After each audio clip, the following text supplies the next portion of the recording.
Subscribe करें और bell दबाएं ताकि कोई खबर रह न जाए।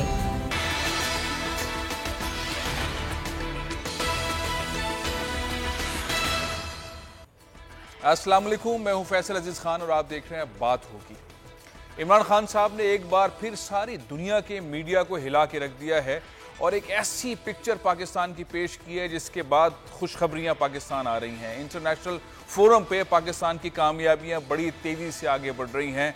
मामला कोई भी हो, पाकिस्तान के नैरेटिव को समझा जा रहा है, सोचा जा रहा है और पाकिस्तान के साथ दुनिया खड़ी हो रही है। हिंदुस्तान की एक ऐसी सूरत हाल है जहां पर इंटरनेशनल मीडिया तनकीद कर रहा है मोदी की पॉलिसीज के ऊपर, जो मुजाहरे हो रहे हैं उसके खिलाफ इंटरनेशनल मीडिया लिख रहा है मोदी इंतहाई जद में है। सूरत हाल पॉजिटिविटी की पाकिस्तान की हुकूमत की जानिब से जो इक़दामात थे वो शुरू तो थी, लेकिन अब उसके नताइज आना शुरू हुए हैं। पाकिस्तान से मुताल्लिक बहुत बड़े पैमाने पर मुख्तलिफ ममालिक जो हैं वो अच्छे ख्यालात का इजहार कर रहे हैं। ट्रैवल एडवाइजरीज पॉजिटिव आ रही हैं, सूरत हाल में बेहतरी आ रही है। जो पाकिस्तान पे पाबंदियां या ऐसी ग्रे लिस्ट वाले मामला थे उसमें बेहतरी आ रही है, लेकिन अभी बहुत कुछ करना है, बहुत सारी चीज़ें करनी है।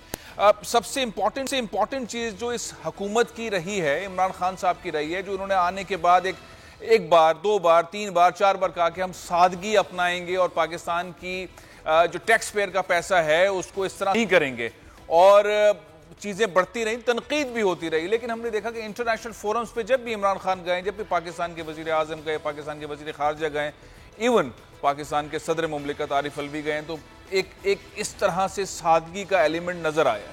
मैं पहले गुफ्तगू तो करूँगा इन तमाम चीज़ों पर, लेकिन आपको बार बार दिखाना, बताना इस पॉइंट के ऊपर बहुत ज़रूरी है कि इमरान खान से पहले जो हमारे वज़ीर आज़म गए वो डेवोस में कितने पैसे खर्च करते रहे, इमरान खान साहब गए तो कितने पैसे खर्च हुए।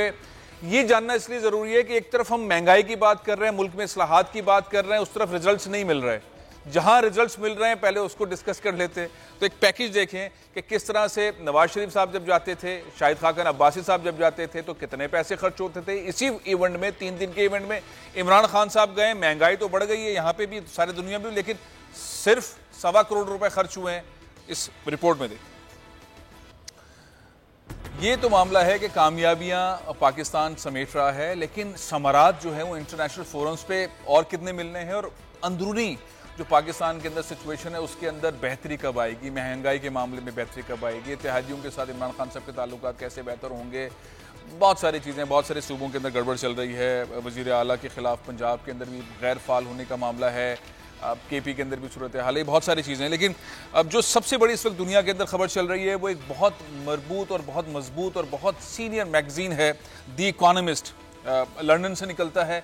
उसने ऐसी की तैसी की है इंडिया की, और इंडिया के अंदर जो मुजाहरे चल रहे हैं, मोदी की पॉलिसी चल रही है, जो एक सेकुलरिज्म था मोदी का, उसके ऊपर बहुत तफसील से शाये किया है। मेरे साथ डॉक्टर जुनैद अहमद, जो कि भारत के मामलात में, हिंदुस्तान के मामलात में, इस रीजन के मामलात के ऊपर बहुत अबूर रखते हैं, मेरे साथ टेलीफोन लाइन पर मौजूद हैं। लाहौर स्टूडियो में हमारे साथ PTI के रहनुमा शौकत बसरा साहब भी मौजूद हैं। मैं डॉक्टर जुनैद से बात का आगाज़ शुरू करता हूँ। डॉक्टर साहब, ये फोरम्स में जब हम जाते हैं, जब हमारे वज़ीर आज़म जाते हैं, तो ऐसा लगता है कोई और रहनुमा है ही नहीं। इमरान खान साहब की परफॉर्मेंस बहुत ज़बरदस्त होती है। ये 3 दिन के अंदर उनकी बहुत बड़े पैमाने पर मुलाकातें, इंटरनेशनल ऑर्गेनाइजेशंस के साथ मुलाकातें, कमर्शियली बहुत सारे इदारों के साथ मुलाकातें, एक्सपोज किया है पूरा का पूरा मोदी को, हिंदुस्तान को, इंटरनेशनल मीडिया के अंदर बहुत सारी चीज़ें आई। बड़ा खुल के इमरान खान जो है वो आते हैं और तारीफें भी बहुत होती है, और कोई पर्ची वर्ची साथ नहीं होती, कोई कान में कहने वाला भी नहीं आता, खुद से सब कुछ करते हैं। लीडरशिप का पाकिस्तान को इंटरनेशनल फोरम्स के ऊपर बहुत फायदा हुआ है। और जो द इकोनॉमिस्ट की रिपोर्ट आई है उसके बाद तो हिंदुस्तान के अंदर जो सूरत हाल है उससे बहुत पीछे जा रहा है हिंदुस्तान इंटरनेशनली, और पाकिस्तान तेजी से आगे बढ़ रहा है। आप इत्तेफाक करते हैं इस सारे सूरत हाल जो इस वक्त पाकिस्तान ने हासिल किए सारी दुनिया में मेहनत करके? अस्सलाम वालेकुम फैसल, बहुत शुक्रिया। आपने जो भी बात, मैंने आपका इंट्रो भी सुना, और फिर प्राइम मिनिस्टर साहब के डेवोस के विजिट को बड़ा डिटेल फॉलो भी किया था। जो भी बात आपने इरशाद फरमाई है इज 100% करेक्ट। जहाँ खान होंगे वहाँ मोदी या और किसी की कोई खास हैसियत बनती नहीं है। चाहे कोई और लीडर भी होगा, हमारे प्राइम मिनिस्टर की पर्सनैलिटी के अंदर जो कैरिज्मा है, his ability to present the case, और जिस वो मोहब्बत और ताल्लुक़ के साथ पाकिस्तान का जिक्र भी करते हैं, उसमें इतनी स्ट्रेंथ होती है कि वो जो दिल से बात निकलती है वो असर रखती है। ये फैक्ट है। और आपने जो कुछ इरशाद फरमाया ये 100% मैं से टोटली एग्री करता हूँ। मैंने ये इकोनॉमिस्ट का आर्टिकल भी गौर से पढ़ लिया जी। और मुझे खुशी ये बात की ये है कि इकोनॉमिस्ट को भी ये बात चलो 1.5 साल बाद समझ में आ गई। हम यही बात जनवरी 1918 से कह रहा हूँ। अच्छा, और ये भी बात मैं आपसे बताऊं कि I have also been following up कि इंडिया में क्या हो रहा है जी। आप सुन के सुनाए हैरान रह जाएंगे। डॉक्टर सुब्रमण्यम साहब को एनडीटीवी ने लिया जी। कि आपका क्या ख्याल है, ये लंदन इकोनॉमिस्ट ने ये छापा है, जवाब सुनिए जी। वो फरमाते हैं कि ये जो वेस्ट है ये तो अपनी बातें करता है, ये वेस्ट अपने आप को समझता क्या है, हमारा मुल्क है, हम इसको जैसे भी चलाना चाहें चलाएं, और ये तो हमारी तो बड़ी एंशिएंट सिविलाइजेशन है और इसके अंदर और किसी को रहने या ना रहने का हक का फैसला तो हम करेंगे। ये वेस्ट क्या ऑन होता है अपने आप को। ये अब इंडिया की ये कॉकीनेस है जो कि अब खुल के सामने आ रही है, और इसके साथ साथ आप देखेंगे कि इस कॉकीनेस में और मजीद इजाफा होगा। ऐसे दुनिया के और अखबारात, अब न्यूयॉर्क टाइम्स भी लिखेगा इंशाल्लाह, वॉल स्ट्रीट जर्नल भी लिखेगा, फाइनेंशियल टाइम्स भी लिखेगा, टाइम्स ऑफ लंदन भी लिखेगा, ये सब और अखबार भी लिखना शुरू करेंगे, क्योंकि ये जो हकीकत है ये वहाँ हो रही है।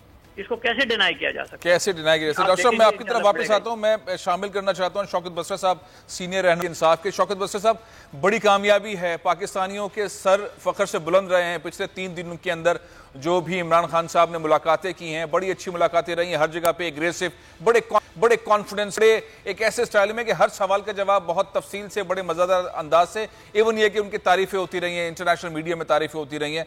पाकिस्तान को इससे बहुत फायदा हो रहा है। लेकिन हम घूम फिर के जब आते हैं कश्मीर वाले मामले के ऊपर, हम जब बात कोशिश करते हैं कि हमें कोई ना कोई स्पेस मिले कश्मीर के मामले पर, हम वहां पे देख रहे हैं कर्फ्यू लगा हुआ है, वो जो एलिमेंट, फोर्स करने वाला एलिमेंट है सारी दुनिया में। ये अलग बात है कि इमरान खान साहब उसको बहुत अच्छी तरह उजागर करते हैं, लेकिन रिजल्ट नहीं मिल पाते। क्या वजह समझते हैं कि इसमें ताखीर हो रही है? वैसे भाई, आपके 2 सवाल आते हैं। एक तो जिस तरह prime minister Imran Khan international forum पे जो इश्यूज हाईलाइट कर रहे हैं, और दूसरा है कि कश्मीर के हवाले से जो इश्यूज आ रहे हैं। देखिए, इसमें कतई दो राय नहीं है कि जब से इमरान खान पाकिस्तान के वज़ीर आज़म बने हैं, जिस तरह उन्होंने मुसलमानों का, पाकिस्तानियों का, और फिर मैं इसी लिंक करूंगा जो आपने कश्मीर वाली बात की, कश्मीर का मुकदमा दुनिया के सामने रखा है, इट इज़ अनप्रेसिडेंटेड। अगर मैं कहूं कि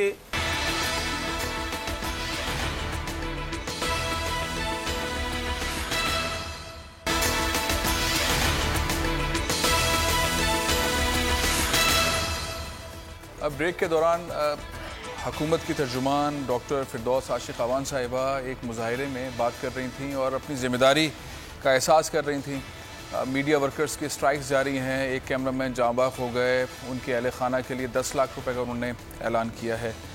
इस हुकूमत के दौर में खुसूसन महंगाई बहुत ज़्यादा बढ़ी है, और वो जो इदारे हैं जिनका काम लोगों की इमदाद करना है, और वो पहले उतने नहीं होते थे, लेकिन अब उसमें इजाफा हुआ है। पिछले 16 माह के दौरान जो महंगाई बढ़ी है, आटा महंगा हुआ है, खाने पीने की अशिया महंगी हुई है, पेट्रोल महंगा हुआ है, बिजली का बिल महंगा हुआ है, रोज़गार के मौके कम हुए हैं, बढ़ने चाहिए थे। इंटरनेशनल साइट के ऊपर तो पाकिस्तान ने बहुत तेज़ी से अपना एक अच्छा नैरेटिव बिल्ड कर दिया। इमरान खान साहब की फतूहात हैं, हर जगह पे दुनिया भर में उनकी तारीफ़ हो रही है, लेकिन मुल्क के अंदर उनके पास जो चीज़ें हैं ग्राउंड पर, उसमें मुश्किलात हुई हैं। आम आदमी के लिए बहुत मुश्किलात हुई हैं, मिडिल क्लास लोगों के लिए मुश्किलात हुई हैं, मीडिया वर्कर्स के लिए मुश्किलात हुई हैं, सनतकारों के लिए मुश्किलात हुई हैं।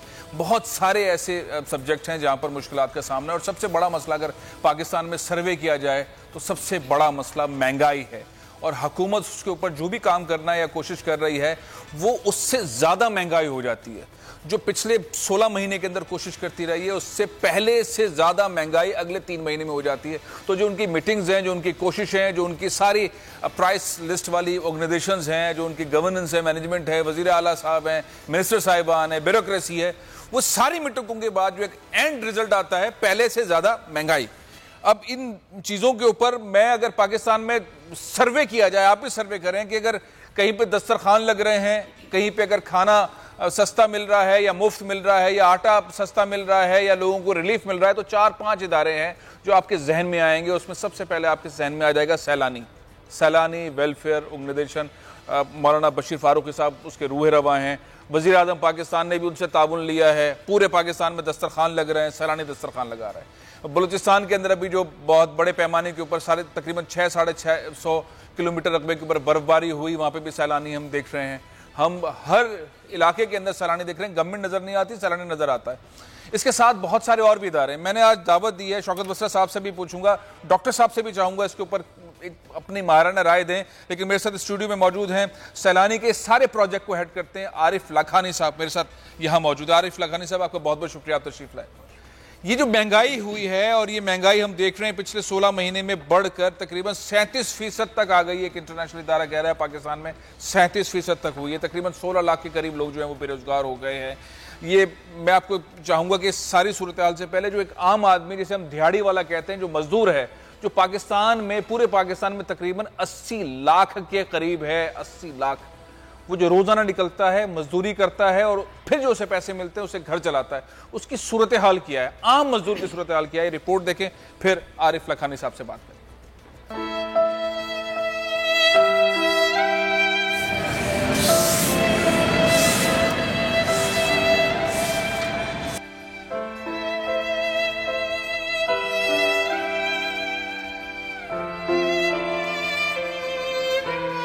जब से इमरान साहब आया है हम बेरोजगार बैठे हुए हैं, ना रोजी है हमारे लिए, ना कोई मुस्तकबिल है। परेशानियों में हमारे दिन निकलते हैं। बच्चे हम पढ़ाएं, जहाँ घर का देखें, कोई भी हमारा इधर नहीं है अल्लाह के सिवा। बाकी जो मजलूम सुबह से आते हैं 12 बजे 1 बजे तक बैठ बैठ के अल्लाह का आसरा लेके अब चले जाते हैं घर पे। इमरान साहब ने 75 रुपये आटा कर दिया 1 किलो। अब सुबह हम आटे के लिए निकल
बैनुल-अक़वामी सिनेरियो के अंदर इमरान खान साहब की पीटीआई की हुकूमत की बड़ी कामयाबियां हैं और पाकिस्तान का नैरेटिव बड़ा मजबूत हो रहा है। पाकिस्तान की कुर्बानियों को सराहा जा रहा है। इशारे मिल रहे हैं कि पाकिस्तान की जानिब सियाहत के मैदान में इंटरनेशनल ऑर्गेनाइजेशंस बहुत पॉजिटिव बात कर रही हैं, मैगजीन्स बहुत अच्छा लिख रहे हैं, दफ्तर खारजा की बड़ी कामयाबी नज़र आ रही है। लेकिन मुल्क के अंदर अगर देखा जाए तो महंगाई असल पिक्चर ये है, ये आम आदमी की जो आपने देखी है, जो रोज़ाना दिहाड़ी पर काम करता है उसकी ज़िंदगी मुश्किल है। इससे ऊपर का जो बंदा है जो सैलरी पे काम करता है 15,000, 20,000, 30,000 पे, उसकी ज़िंदगी बहुत मुश्किल है। जो मिडिल क्लास वर्कर है उसके लिए आपने देख ही लिया। और अभी अब थोड़ी देर पहले हम हुकूमत की तर्जुमान डॉक्टर फिरदौस आशिक अवान साहिबा की गुफ्तगू सुन रहे थे। जो मिडिल क्लास है उसका क्या हशर है। महंगाई ने तहस नहस कर दिया है लोअर मिडिल क्लास को, मिडिल क्लास को, इवन ये कि अपर मिडिल क्लास के लिए भी बड़ी मुश्किलात हैं। हम देखते हैं दस्तरखान लग रहे हैं, हुकूमत भी कह रही है दस्तरखान लगाएं, बिस्मिल्लाह करें। सैलानी साहब, आपको हम जगह देते हैं प्रिम्स अस्पताल में, आप दस्तरखान लगाएं, पेशावर में लगाएं, कराची में लगाएं। अब क्या पूरी कौम दस्तरखान पे चलेगी? आरिफ लगानी साहब, बहुत बहुत शुक्रिया, आप तशरीफ लाए। क्या पूरी कौम के लिए आप दस्तरखान लगाते रहेंगे इमरान खान साहब जिस तरह से कह रहे हैं? सर दरअसल बात ये, महंगाई तो आपके सामने बेहद बढ़ चुकी है। लोग कहाँ से गुजारा करें? जिसका 10-12 हज़ार 15 हज़ार रुपये की आमदनी है, उससे वो उसका पूरा नहीं होता। ज़ाहिर सी बात है, कोई सिलसिला तो चलाना पड़ेगा। जो सैलानी 1999 से ये सिलसिला चला रहा है, जिससे मतलब कम अज़ कम वो 2 वक्त का खाना खा के 100-150 तो बचा लेता है, जो अपने बच्चों के लिए दवाई दारू उसके लिए खर्च कर सकता है। तो सैलानी वेलफेयर ने ये सारे सिलसिले शुरू किए हैं और पूरे पाकिस्तान में ये सिलसिले जारी है।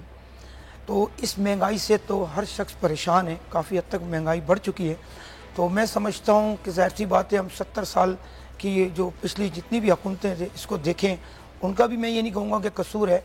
ज़ाहिर सी बात है, अब ये आए हैं तो ज़ाहिर सी बात है इन्हें कुछ मौका मिलना चाहिए, कुछ वक्त। अब आप जो रोज़ाना खाना खिलाते हैं पाकिस्तान में दस्तरखान के थ्रू, नाश्ता कराते हैं, लंच करवाते हैं, फिर डिनर करवाते हैं, ये 3 औकात में रोज़ाना कितने का खाना खिलाते हैं? कराची में तकरीबन 70,000 लोग रोज़ाना खाना खाते हैं। ये पका पकाया खाना है, और हम कच्चा खाना गिनती करें तो वो भी तकरीबन 25,000 लोगों को डेली ये खाना मिलता है। पूरे पाकिस्तान में कितने लोगों को खिला रहे हैं? पूरे पाकिस्तान में तकरीबन अभी काउंटेड करेंगे तो 1.5 लाख के करीब पहुंच जाएगी। इमरान खान साहब की दस्तरखान को आप सुपरवाइज कर रहे हैं? जी जनाब। कितने दस्तरखान अब तक हो गए? इस वक्त लंगर खाने तकरीबन 2 स्टार्ट हो चुके हैं और अभी 2-3 उस पे हैं।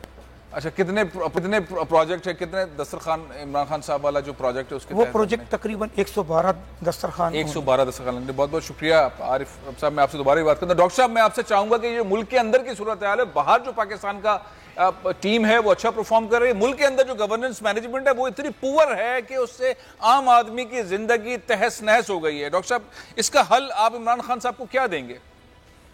सर, मैं पहले आपकी खिदमत में एक बहुत इंपॉर्टेंट कोटेशन है जी सर, जो मेरे फादर ऑफ द नेशन का मोहम्मद अली जिन्ना साहब ने कहा, और इसको बहुत दफा अर्दशीर कावस जी ने कोट किया था।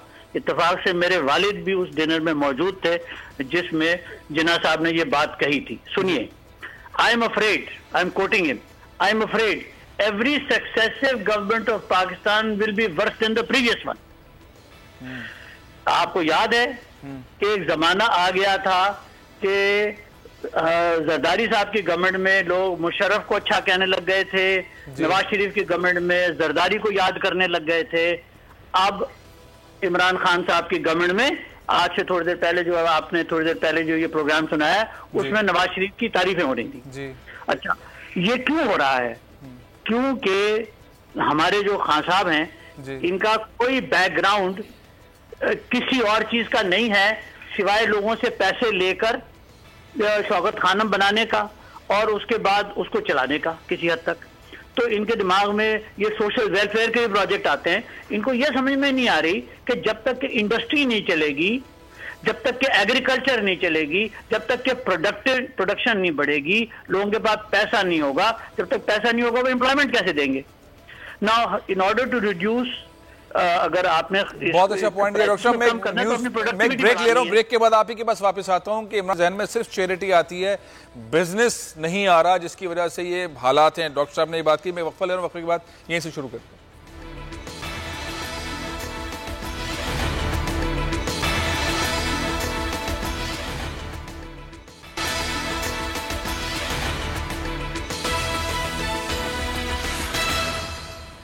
मौजूदा हुकूमत की कामयाबियां ज़बरदस्त हैं। इंटरनेशनल फोरम्स के ऊपर हम देख रहे हैं बहुत ज़बरदस्त कामयाबी। इमरान खान साहब की तारीफें हो रही हैं, इंटरनेशनल मीडिया लिख रहा है, वो बीट कर रहे हैं, हर फोरम के ऊपर बीट हो रहा है, हिंदुस्तान पाकिस्तान की तारीफें हो रही है। लेकिन पाकिस्तान के अंदर पीटीआई की गवर्नमेंट जो है वो डिलीवर नहीं कर पा रही। आटा महंगा, खाने पीने की अशिया महंगी है, रोजगार के मौके नहीं आ रहे हैं, सनतें नहीं चल रही हैं, दस्तरखान लग रहे हैं एक के बाद एक, एक के बाद एक और एक के बाद एक और दस्तरखान लगेंगे, और इस तरह का एनवायरमेंट चल रहा है।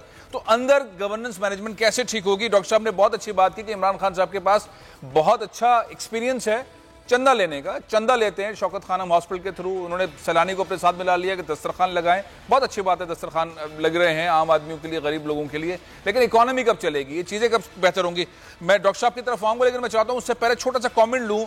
पीटीआई के रहनुमा, सीनियर रहनुमा शौकत बसरा साहब मौजूद है लाहौर स्टूडियो से हमारे। शौकत बसरा साहब, ये जो इकोनॉमी वाला मामला है इसको ठीक करने में इतना लंबा चक्कर है, और जब भी हम बात करते हैं तो कहते हैं मियाँ साहब ने लूट खसूट की, जरदारी साहब ने लूट खसूट की, इतना बुरा हाल कर दिया कि अभी इकोनॉमी ठीक करने में वक्त लगेगा, लेकिन आम आदमी इस महंगाई में करे क्या? फैसल भाई, इसमें कतई दो राय नहीं, पाकिस्तान का सबसे बड़ा मसला और हुकूमत के लिए भी सबसे बड़ा चैलेंज महंगाई है। और ये आप 100% दुरुस्त कह रहे हैं कि इकानमी और सियासत जो है ये लाज़िम मलज़ूम है। अगर मुल्क की मईशत बेहतर होगी तो मुल्क के सारे हालात बेहतर होंगे, अमन व अमान की सूरत हाल बेहतर होगी, आम आदमी की ज़िंदगी में बेहतरी आएगी। और उसके लिए हुकूमत जो है बड़ी भागदौड़ कर रही है। आपने अभी इंटरनेशनल फोरम की बात की, वहाँ भी जो हमारी बातचीत हुई है वहाँ भी हमने कहा एड नहीं चाहिए, ट्रेड चाहिए। लेकिन जहाँ तक आपने सैलानी वाले मामले को टच किया, मैं तो खुद प्रेसिडेंट हाउस में एक प्रोग्राम में मौजूद था, बशीर साहब भी थे, बाकी सब 2 सैलानी वाले भी थे। तो ये बहुत बड़ा चैरिटी का एक काम कर रहे हैं। तो मेरे ख्याल में ऐसे नेक लोग हैं जिनकी वजह से आज भी पाकिस्तान में लोग जो गरीब हैं, जो बेरोज़गार हैं, जो सताए हुए हैं, उनको लोग ये हेल्प करते हैं और ये अच्छी बात है, हर माशरे में ये लोग होते हैं। लेकिन अगर आप कहें कि इमरान खान, अनडाउटेडली हमारा भी ये फोकस है। अभी देखिए पिछले दिनों बाकायदा कराची में जब आए थे तो बिज़नेस कम्युनिटी से एक मीटिंग की थी, वहाँ पे जो बिज़नेस कम्युनिटी के जो इश्यूज़ थे उनको एड्रेस किया। और ख़ास तौर पे नैब के हवाले से जब बिज़नेस कम्युनिटी ने ये कहा कि हमें नैब के इश्यूज़ हैं और उसके ऊपर हम फौरी तौर पर बाकायदा अमेंडमेंट लेकर आए, ताकि बिजनेस जब तक नहीं चलेगा, इंडस्ट्री नहीं चलेगी, उस वक्त तक पाकिस्तान का और हालात बिल्कुल ठीक बात है, बिल्कुल ठीक बात है। डॉक्टर साहब, ये जो शौकत बसर साहब कह रहे हैं कि वज़ीर आज़म पाकिस्तान ने फोकस किया और उन्होंने कहा कि नैब से मुताल्लिक जो बिजनेस कम्युनिटी की शिकायत हैं वो दूर भी बड़ा ज़बरदस्त इस्तेमाल किया था कि मेरे दोस्त भी हैं बहुत सारे जो परेशान हैं, अब नैब उनको परेशान नहीं करेगी। डॉक्टर साहब, ये जो इकोनॉमी वाला पहिया है इसको चलाने में इतनी दुश्वारी, इतनी परेशानी है कि जिसकी वजह से महंगाई मुसलसल बढ़ रही है। इमरान खान ये पहिया चला लेंगे, चल पड़ेगी इकोनॉमी, बेहतरी आएगी, आप समझते हैं? ये देख लीजिए कि शौकत बसरा साहब को भी इन बातों का पता होना चाहिए कि पिछले 18 महीने में पाकिस्तान की मैन्युफैक्चरिंग सेक्टर के अंदर बढ़ोतरी को तो छोड़ दें, 5.8% का घटावा हुआ है, यानी कि फैक्ट्रियां बंद हुई हैं, प्रोडक्शन 5.8% से घटी है, नंबर 1। नंबर 2, agriculture which used to constitute 20%, 22% of the GDP वो घट के 18% पे आ गई है। मैं सिर्फ आपकी खिदमत में एक मिसाल पेश करता हूं, शौकत बसरा साहब और इस जैसे और पीटीआई के लीडरों को ये शायद बात समझ में आ जाए कि पाकिस्तान आज से 5-7 साल पहले 15 मिलियन बेल कॉटन के पैदा किया करता था, 15 मिलियन, 1.5 करोड़ बेल। अब हम घट के 15 मिलियन से घट के 8 मिलियन पर आ गए हैं। ये क्या हो क्या रहा है? एग्रीकल्चर भी घट गई, मैन्युफैक्चरिंग भी घट गई और आपने लंगर खाने खोल दिए, क्योंकि मौसूफ को लंगर खाने पैसे लेना और देना ही आता है। ये इसी किस्म की बात है कि आप डॉक्टर जुनैद अहमद से कहें कि यार आप इतने बड़े इकोनॉमिस्ट हैं, आप रिसर्चर भी हैं, फलाना ढिमकाना, हवाई जहाज चला लें, हवाई जहाज चला लें। डॉक्टर साहब, मेरे साथ शाहिद हसन साहब मौजूद हैं, बड़े इकोनॉमिस्ट हैं, बड़ी गहरी नजर रखते हैं। शाहिद साहब, ये जो सूरत हाल आप देख रहे हैं, हम इंटरनेशनल फोरम पे बड़ी कामयाबी हैं, अंदर जो है पाकिस्तान में एक गंभीर सूरत हाल है, महंगाई ने लोगों की जिंदगी बहुत मुश्किल कर दी है और डायरेक्शन सही नजर नहीं आ रही इमरान खान साहब की, आप इत्तेफाक करते हैं? इसमें कतई कोई शुबा नहीं है कि पाकिस्तान में महंगाई जिस तेज रफ्तारी से बढ़ी है उससे करोड़ों गरीब और मुतवस्सित तबके के जो अवाम है उनकी जिंदगी अजीवन हो गई है। उनको 2 वक्त की रोटी पेट भर के मैसर नहीं है, बच्चों को इलाज नहीं करा सकते। और इसकी बुनियादी वजह जो है वडेरा शाही कल्चर पर मबनी वो पॉलिसियां हैं कि ताकतवर तबकों को, टैक्स चोरी करने वालों को, कौमी दौलत तोड़ने वालों को मराद दें और उसका बोझ 22 करोड़ अवाम पर डाल दें, मईशत पर डाल दें, बिजली के नर्ख बढ़ा दें, गैस के नर्ख बढ़ा दें, पेट्रोल के नर्ख बढ़ा दें, आवाम पर इनडायरेक्ट टैक्सेस लगा दें, तरक्याती बजट को कम कर दें, मईशत की शरह नमू को सुस्त कर दें और महंगाई बढ़ा दें, कर्जों का बोझ डाल दें। और तो ये वो चीज है जो सिर्फ ही गलत है। और उसकी वजह यह है कि मैं एक स्टेटमेंट आपको देना चाहता हूँ रिकॉर्ड के ऊपर। दुनिया की तारीख में और पाकिस्तान की तारीख में जो चोरी टैक्स करने वाले, कौमी दौलत लूटने वाले हैं, उनको कभी किसी दुनिया में किसी ने मराद इतनी नहीं दी जितनी पाकिस्तान ने दी है और इस हुकूमत के दौर में ना पाकिस्तान में कभी दी गई। यानी ये कि आपने ये कहा कि एक आदमी ने चोरी से, रिश्वत से, स्मगलिंग से प्रॉपर्टी खड़ी कर ली और उसके हुकूमत को पता है कि ये प्रॉपर्टी चोरी के पैसे की है, उससे कहा कि जो आप 1.5% दे दें, 1.5% वो माफ हो जाएगा। उसके मुकाबले में एक तनख्वाहदार आदमी है जिसने अपनी तनख्वाह पर ईमानदारी से टैक्स दे दिया, उसके बाद थोड़ी बहुत बचत कर ली, उस बचत के पैसे को उसने बैंक में रख दिया, तो उसका जो सूद मिला उस पर जो है 15% टैक्स, यानी मेरी आमदनी सेविंग के ऊपर 15% टैक्स, सेविंग के मुनाफे पर जो बैंक में रखा है उस पर 15% टैक्स। हालांकि मैंने उस पैसे को जो बैंक में रखा है उस पर भी टैक्स दिया है, और चोरी डाके से जो यानी कि हतमी तौर पर हुकूमत की पॉलिसी जो है वो सही सिमत नहीं है। बहुत बहुत शुक्रिया डॉक्टर साहब, आप हमेशा से इस तरह की गुफ्तगू करते हैं कि जो हुकूमत के लिए एक ऐसा मशवरा होता है। डॉक्टर शाहिद हसन साहब आपका बहुत बहुत शुक्रिया, डॉक्टर जुनैद साहब आपका शुक्रिया, आरिफ लाखानी साहब, शौकत बसरा साहब। मामला यह है कि हुकूमत कैसे ठीक होगी, हुकूमत की डायरेक्शन जो बयानिया है इमरान खान साहब का, आम आदमी को ऊपर लाने का, निचले तबके को ऊपर लाने का, उस सिमत की तरफ कब चलेंगे। और जो रिलीफ के प्रोजेक्ट्स हैं, ये लंगर खानों से मसाइल कम तो हो सकते हैं, लेकिन ये ठीक नहीं है। इकॉनमी को ठीक करने के लिए उन चोरों को जो टैक्स पेयर जो टैक्स नहीं दे रहे हैं उन लोगों को पकड़ना बहुत ज़रूरी है। इकॉनमी को ठीक करने के लिए ऐसे इस्लाहात की ज़रूरत है जो मेरा ख्याल है इमरजेंसी नाफिज करके ही की जा सकती है। मईशत के मामलात के अंदर जिस तरह से दहशतगर्दी के खात्मे के लिए एक्शन प्लान बनाया था, नेशनल एक्शन प्लान, इस तरह से इकॉनमी को ठीक करने के लिए भी इकनॉमिक एक्शन प्लान की ज़रूरत है। प्रोग्राम ये ख़त्म कर रहा हूँ, इंशाल्लाह कल फिर मुलाकात होगी। इजाज़त दीजिए। पाकिस्तान जिंदाबाद।